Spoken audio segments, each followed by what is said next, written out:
శ్రీ ప్రసాద్ గారు. రండి సార్, 2 మాటలు.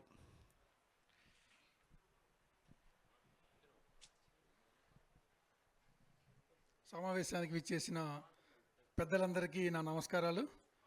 ఇంత గొప్ప సమావేశాలని తరచుగా నిర్వహిస్తున్న మన నిర్వాహకులకి, ఇటికాల వీరయ్య గారికి నా నమస్కారాలు. అట్లాగే వాళ్ళ టీం అందరికీ నా కృతజ్ఞతలు.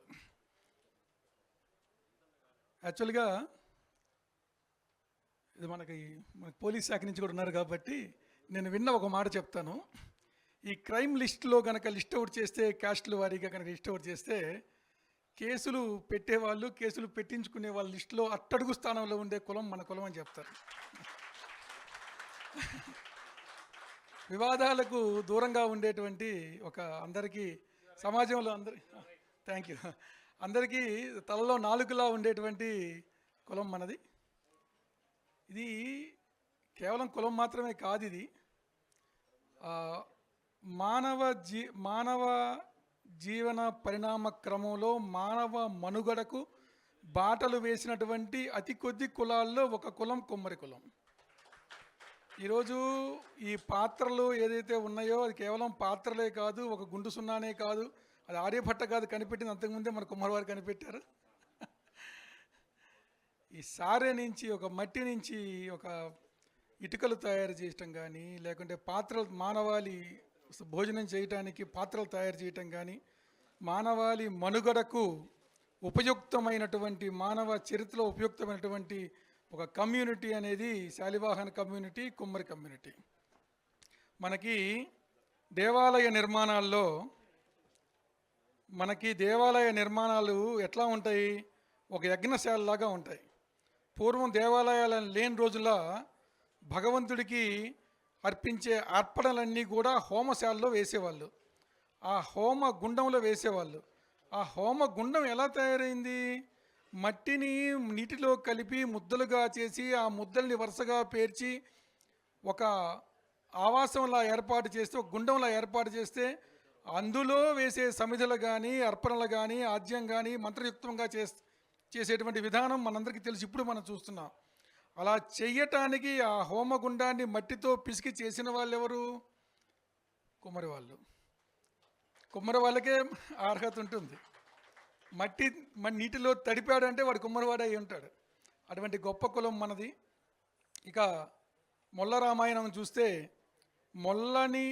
మొల్లమాంబని మనం పొగుడుకోవటమే కాదు, ఒక ఇన్స్పిరేషన్ తీసుకోవాలి. ఇన్స్పిరేషన్ ఎవరి నుంచి తీసుకోవాలి? వాళ్ళ నాన్నగారి నుంచి తీసుకోవాలి. అంటే 600 సంవత్సరాల క్రితమే ఆడపిల్లని చదివించాలనే అవేర్నెస్ ఉన్నటువంటి గొప్ప కులం ఏదైనా ఉంది అంటే అది మన కులం. అది కాబట్టి అప్పుడే అవేర్నెస్ ఉండేటువంటి, ఒక ముందు చూపు ఉండేటువంటి కులం మనది. ఎన్నో అవమానాలు ఎదుర్కొంది ఆవిడ, ఎన్నో చీత్కారాలు కాదు, ఎన్నో అవహేళనలు ఎదుర్కొంది ఆవిడ.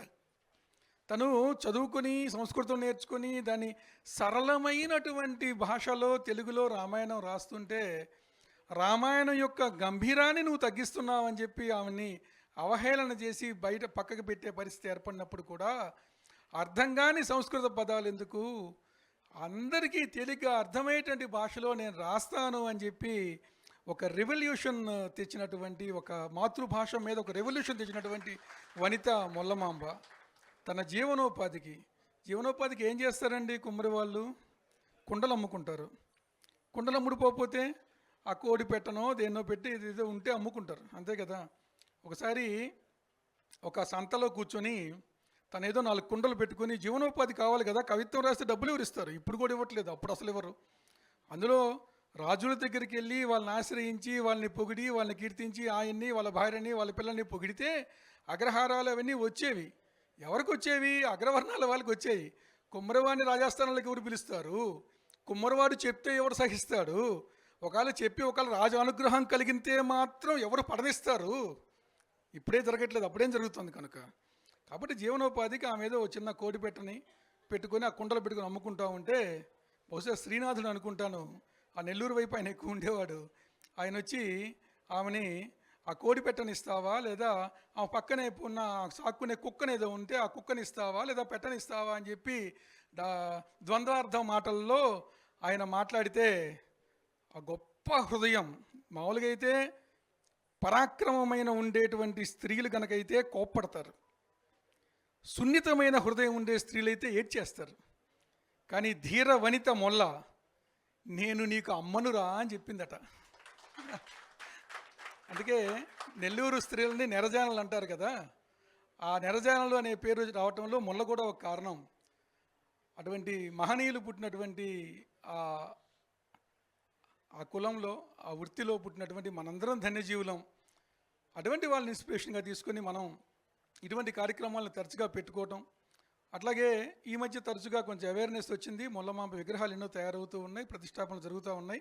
ఆ ప్రతిష్ట అయినప్పుడు కేవలం చప్పట్లు కొట్టడమే కాకుండా ఈ మొల్ల జయంతి రోజున మన ట్యాంక్ బండి మీద అన్నమాచార్య జయంతికి ట్యాంక్ బండి మీద ఉత్సవం చేస్తారు. నేను నిర్వాహకుల్ని కోరుతున్నాను, ఈసారి మొల్లమాంబ విగ్రహం దగ్గర ఏదన్నా ఒక మంచి కార్యక్రమం పెడితే బాగుంటుంది అని చెప్పి ఆశిస్తున్నా. అందరికీ శుభాకాంక్షలు. ఈరోజు సన్మాన గ్రహీతలందరికీ కూడా నా శుభాకాంక్షలు. నమస్కారం. Thank you sir, thank you very much. మన ఈనాటి